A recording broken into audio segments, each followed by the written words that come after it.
Hello all, welcome to my channel. ఈరోజు new year కదా అని చెప్పి మా ఇద్దరు పిల్లలు నానా ఫలానా హోటల్లో టిఫిన్ బాగుంటుంది కదా, అక్కడి నుంచి తెచ్చుకుని తిందామని అడిగారు. వాళ్ళు అడిగారు కదా అని చెప్పి నేను బైక్ మీద ఆ హోటల్కి స్టార్ట్ అయ్యాను. ఎప్పుడు రద్దీగా ఉండే ఈ రోడ్డు చాలా డిసిప్లిన్గా అందరూ డ్రైవింగ్ చేస్తున్నారు. ఎవ్వరూ రాంగ్ రూటింగ్లో రావట్లేదు. సో నేను చాలా అనుకున్న టైం కంటే ముందుగానే హోటల్కి రీచ్ అయ్యాను. ఈ హోటల్లో ఫుడ్ చాలా అంటే చాలా బాగుంటుంది. కానీ ఈ హోటల్ ఎప్పుడు చూసినా రష్గా ఉంటుంది. అలాగే పార్సిల్ ప్రాసెస్ చాలా అంటే చాలా గందరగోళంగా ఉంటుంది. ఎందుకంటే ఎవరు క్యూ లైన్ పాటించరు, గందరగోళంగా పార్సిల్స్ తీసుకుంటూ ఉంటారు. మరి ఏమైందో ఏమో కానీ ఈరోజు అందరూ డిసిప్లిన్డ్గా క్యూ లైన్ని పాటిస్తా వాళ్ళ టైం వచ్చే వరకు వెయిట్ చేసి వాళ్ళు ఆర్డర్ ఇచ్చిన పార్సిల్స్ తీసుకుంటున్నారు. నా టైం కూడా వచ్చింది. నేను ఆర్డర్ ఇచ్చిన పార్సిల్స్ తీసుకుని నేను ఇంటికి బయలుదేరాను.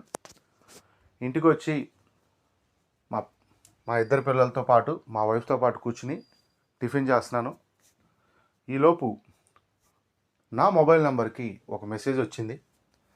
ఏంటా ఆ మెసేజ్ అని నేను చెక్ చేస్తే ఒక్కసారిగా షాక్ అయ్యాను. ఆ మెసేజ్ ఏంటంటే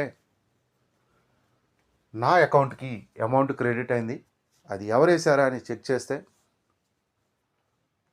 10 years బ్యాక్ మా ఊరిలో అన్నకాని అన్నకి నేను కొంత అమౌంట్ ఇచ్చాను.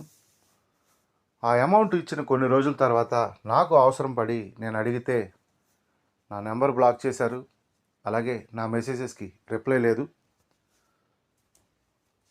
మరి ఏమైందో ఏమో కానీ సడన్గా ఈరోజు నా అకౌంట్కి అమౌంట్ అయితే ట్రాన్స్ఫర్ చేశాడు ఆ అన్నకాని అన్న.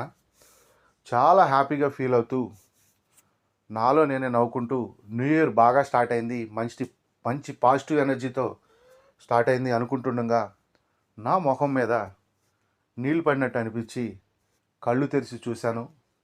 కళ్ళు తెరిచి చూస్తే అప్పటి వరకు నేను కంటున్న కళ చెదిరిపోయింది. ఎనీవే, అందరికీ happy new year. Thank you all.